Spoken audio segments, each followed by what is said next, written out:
Finishing his 7th term, I recognize the member from Morrison, Representative Kresha.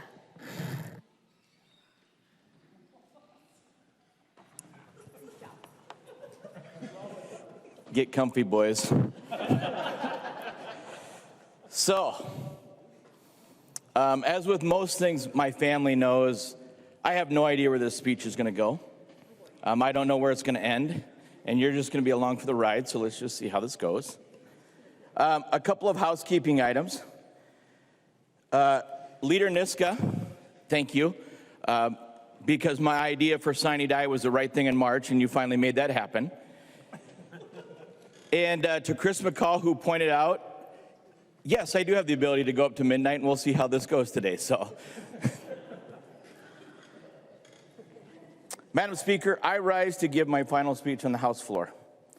I rise to acknowledge my time has passed, and the path ahead is not a roundabout where I will make a U-turn. But I want to start with a couple things that I've learned. As many of you know, Chief Clerk Pat Murphy's office is a repository for all things in the legislature. And the towering stacks of information rival the Library of Congress. But I am here to tell you that despite seeing a Bedouin shepherd leave there, the Dead Sea Scrolls are not, in fact, in your office, Pat. Members, there is no gold star for introducing the most bills. Just saying, the revisers are people too. And in all of my time here, I have never seen a bill introduced on the last day that is considered for action. So pro tip, if you're introducing a bill on the last day to cover up for a really bad earlier, that really bad vote's still going to be on your record forever. The buffet choices run by Eric at the snack shop rival most of the good restaurants that I've been to. And the House of Representatives is designed to be a forum for disagreement. And the Mason Manuals is our guide for discussion and procedures. It is designed to encourage debate, not stifle it. So members, when you're thinking of reaching for that Masons, maybe just reach across the aisle. Many people I have looked to, or many people here have looked at these 3 seats with much desire. Lots of room back here, lots of privacy. It's like we have the best place. But I have to tell you, my experience here has not been one of greatness. It has been a lot of disruption.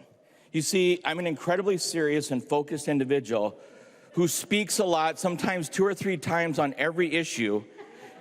And Representative Swedzinski and Representative Schumacher are the most disruptive, difficult human beings that you could ever serve with. They're jokes, and they're just not funny. Just telling you. To you two, my friends, thank you for keeping me grounded. I didn't know how to be a legislator when I was elected. I've made many career choices by the mantra, how hard can it be? In fact, I was working at home, transitioning from one of my many great career ideas, and I read that redistricting was happening and leaving the area that I lived in without a sitting legislator. So I announced loudly, sitting from my home office, I should run for office. I was saying this with the same seriousness that anybody might say, hey, I should clean the garage.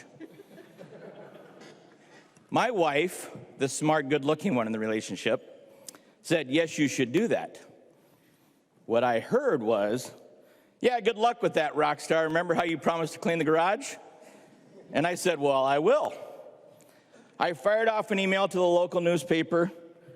Within 60 minutes, the press release was out. Suddenly, I was getting a lot of attention. I was elected in 2013, and I sat right there.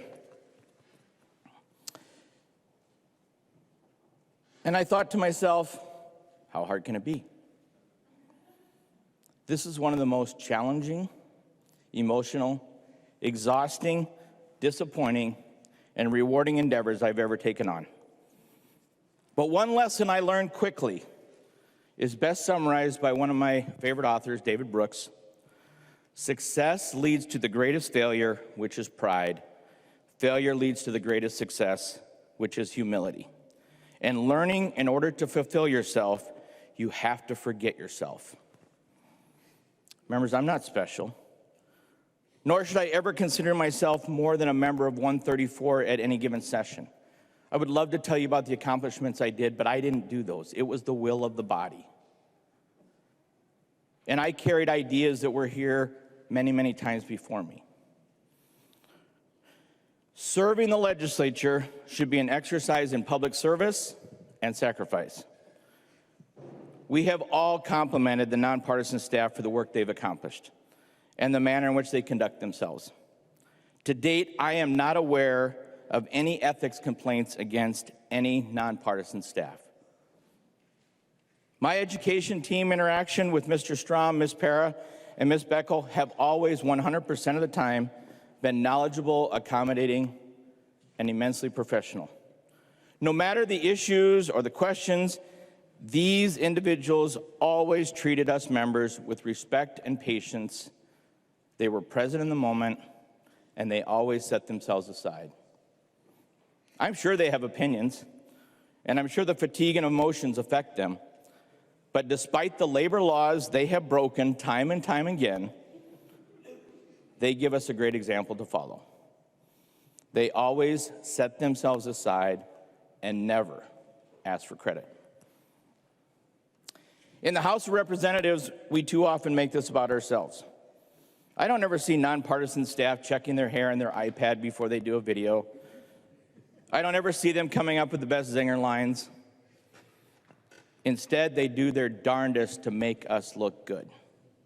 And we should reciprocate by lifting up the many labor laws and hours you have broken to bring our constituents a better product.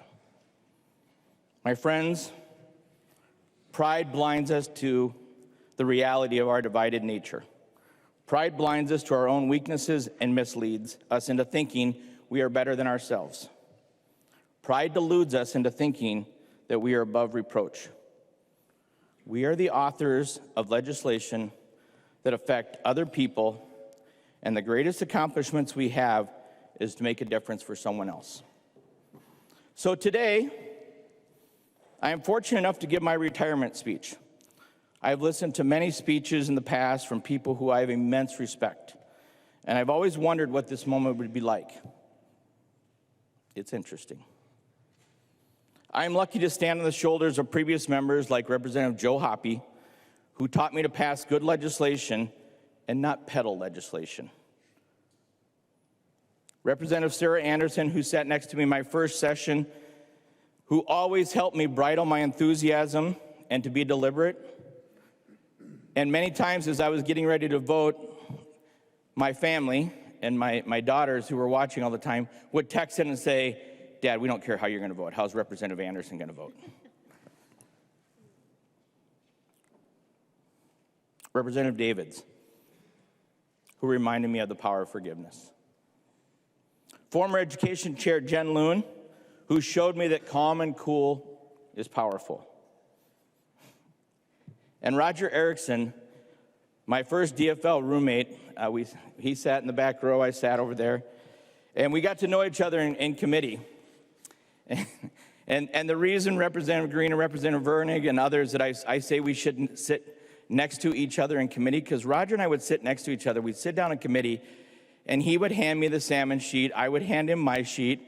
We'd look at it and go, "Oh, that's what you're going to do? Okay. How about a Twins game tonight?" Or we would go fishing, or we would go hunting. And the funny thing was, I know the researchers, you're brilliant. I've seen your sheets, you've seen ours. We know what's coming because we need to talk to each other. And I learned so much from those interactions.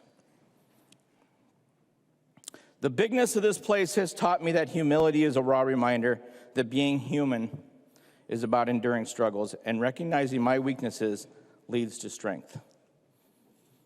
I am thankful to the many, many people who share their stories and experiences. I am thankful that I was able to listen and learn. The greatest gift of being a legislator is being a sponge and absorbing all the information and all the people. Time and time again, People handed me their stories and their challenges, and I carried their burden the best I could. I was never the hero.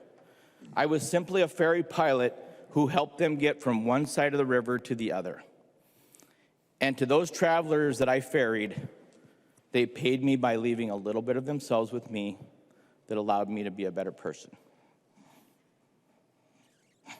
So there are so many people that I have to thank. I'm going to start with Speaker Lisa Damath, who to me was Lisa and a friend, and her husband, who thank you, Nick, for giving us the time with, oh, there you are. And Nick paid my daughter $10 to go up one time at a restaurant. It was the funniest moment ever in a spot that she wasn't supposed to go, but Ainsley is one of your biggest supporters and admirers. So thank you for that.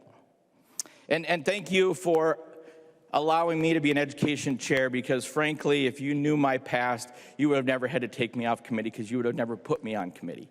So I'm very grateful that that moment happened. Jody Withers, oh my gosh, she's just my Buddha of education and committee administrator. You always said you wanted me to look good. Thank you. Gene Coddington, who gave me treats, John Prine, medicine, and humor. Cindy and Jennifer, who shared the grandparents' morning gossip corner with me when I came early with my coffee. Thank you. And Janelle Bolka, I would have retired 2 sessions ago, but you reminded me I still had value left. So to the constituents who elected me and trusted me, thank you for choosing me to be your servant.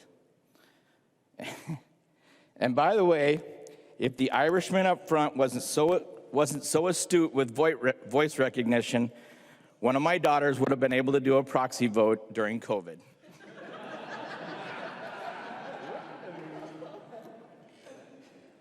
I'm very thankful to my good friend, Senator Jeff Howe, who came in with me. We were elected in 2013, and our families have grown together. And no offense to a couple members in here, but we were the original 2 couple from the Senate and the House, and we didn't have to do it through matrimony.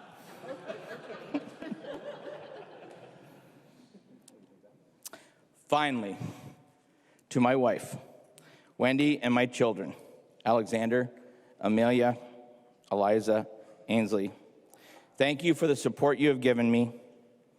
Your wavering love and support were simply amazing.